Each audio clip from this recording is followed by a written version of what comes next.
Welcome to One Old Man's Opinion, episode 21, I think. I'm the old man. Today I'm going to tell you a story that kind of sort of loosely couples with what's been going on in Minnesota. Many years ago, 54 or 5 years ago, I was in Los Angeles working for an aircraft company there, assembling things. Be careful what you fly on. I might have had something to do with it. At any rate, those were my hippy-dippy days, and a bunch of us went to the Easter Love-In at Elysian Park, which is sort of like a gigantic potluck. At any rate, so there was like several hundred people there, and including this big cluster of bikers off to one side. And we were all, hanging around, eating and talking and doing as much nothing as we could get away with. And there was some guy that up in the hill. It was a big flat spot with a bunch of trees, and then a hill incline off to one side with a road at the top. And the whole top of this road was populated with police cars, because they were afraid of those hippy dippies, you know what I mean? So, there was a character in the bushes on the side of this hill smoking dope, weed. And he was just toking away, minding his own business. But in those days, it was more than illegal. It was big deal. And he got ambushed by a plainclothes cop. And he jumped up and started running down the hill. And the cop was right behind him. The guy tripped. Cop caught him.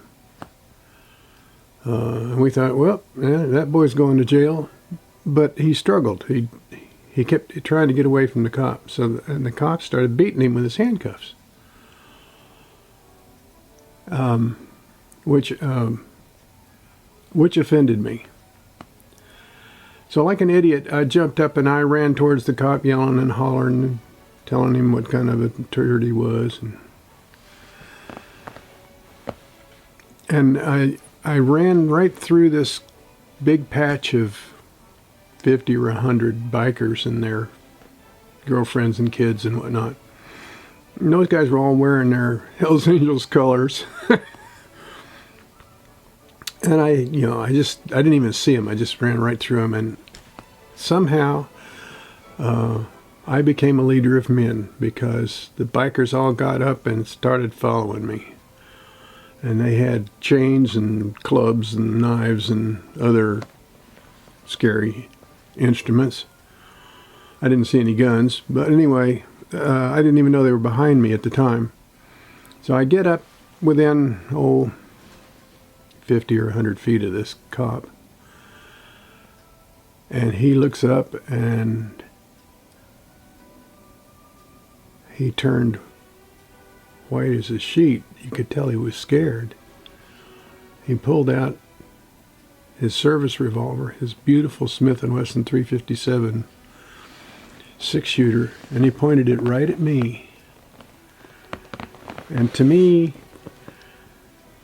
that 38 caliber hole in the end of the gun looked like it was about this big. He was really afraid of the crowd behind me, and I was the leader. So, my next conscious thought was about 75 yards away, when I was peeking out from behind a tree, watching what was going on. I did not remember running that distance, walking that distance, flying that distance. All I know was the next thing I knew, I was peeking out from behind that tree.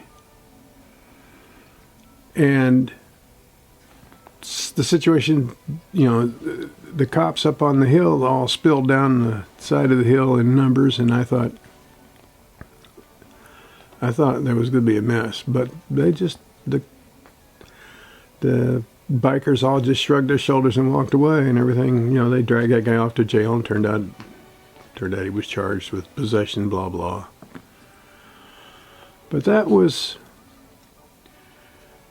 the time that I learned not to frighten the cops. Never ever do anything that's going to make the cop afraid for his own safety. They are acutely aware of the dangers that they encounter every day. And you don't want to get them set off. I could have had nice little round holes in me and you know, been sent home in a box. I don't know if that cop was sufficiently rattled that he would start shooting or what. But all I do know is I got away clean, and I never did anything like that again. It wasn't the only time I ever got to face a gun, but it was the only time that the other guy was scared. The guy with the gun was scared, and that is not a good place to be. So if you're out protesting, know somebody that's out protesting, protest. Wave signs. Chant. Sing. Insult them. Whatever makes you feel fuzzy, except don't touch them, don't push them, don't mess with property, don't diddle with their cars, because most of those actions are felonies. And if they get you, you're going to do some time. Or, if it really goes south, somebody's going to get hurt. Not a good thing. So there it is. One of my altogether too close encounters with extinction.